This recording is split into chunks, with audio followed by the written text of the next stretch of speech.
The stage was dimly lit, bathed in soft purple hues, the color of royalty and grief. The crowd inside the Royal Albert Hall sat in still reverence.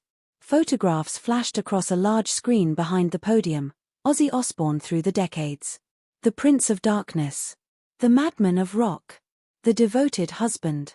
The doting father. The love of Sharon Osbourne's life. Sharon stood at the edge of the stage, motionless for a moment.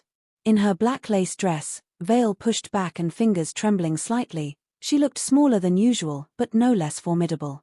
Her presence alone hushed the whispers of the audience. For once, she was not the producer, the manager, the host, or the icon. Tonight, she was simply a widow.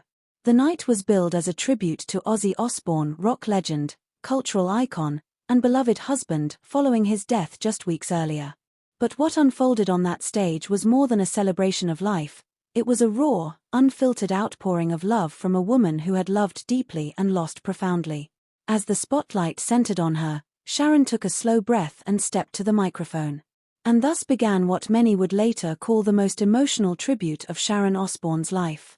Her voice cracked as she recalled the beginning. The room stirred with a mixture of amusement and sorrow. Many there had witnessed the explosive nature of their relationship, but few had truly understood the undercurrent of devotion that kept them together through decades of storms. Behind her, the screen flickered to photos of their wedding in 1982. Sharon clutched the podium. Their life together wasn't just wild parties and rock anthems. There were diapers, school recitals, and family dinners. Sharon spoke of the quieter Ozzy one the world rarely saw. Sharon recounted how he'd spend hours in physical therapy, determined to walk without help. How he still sang even when his voice shook. How he told jokes to the nurses and made everyone around him laugh, even as his own body betrayed him. Then, Sharon pulled out a folded piece of paper from her clutch. The hall grew stiller, if that were possible. As Sharon stepped back, tributes began from others, musicians, friends, collaborators, and family members. But her words had already set the tone for the night. This wasn't about a rock god. It was about a husband, a father, a deeply imperfect but endlessly lovable man. Backstage, later, someone asked Sharon what she would miss the most.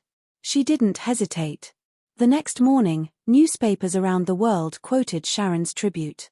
Fans from Tokyo to Toronto wrote messages of love and grief. Tributes poured in. Candles were lit. But in her quiet home, Sharon sat by the window, cradling one of Ozzy's old stage jackets. The scent of him still lingered faintly, leather, cologne, and memories. Kelly joined her, setting a cup of tea down. Sharon nodded. But she didn't reply. Because in her heart, she still heard him.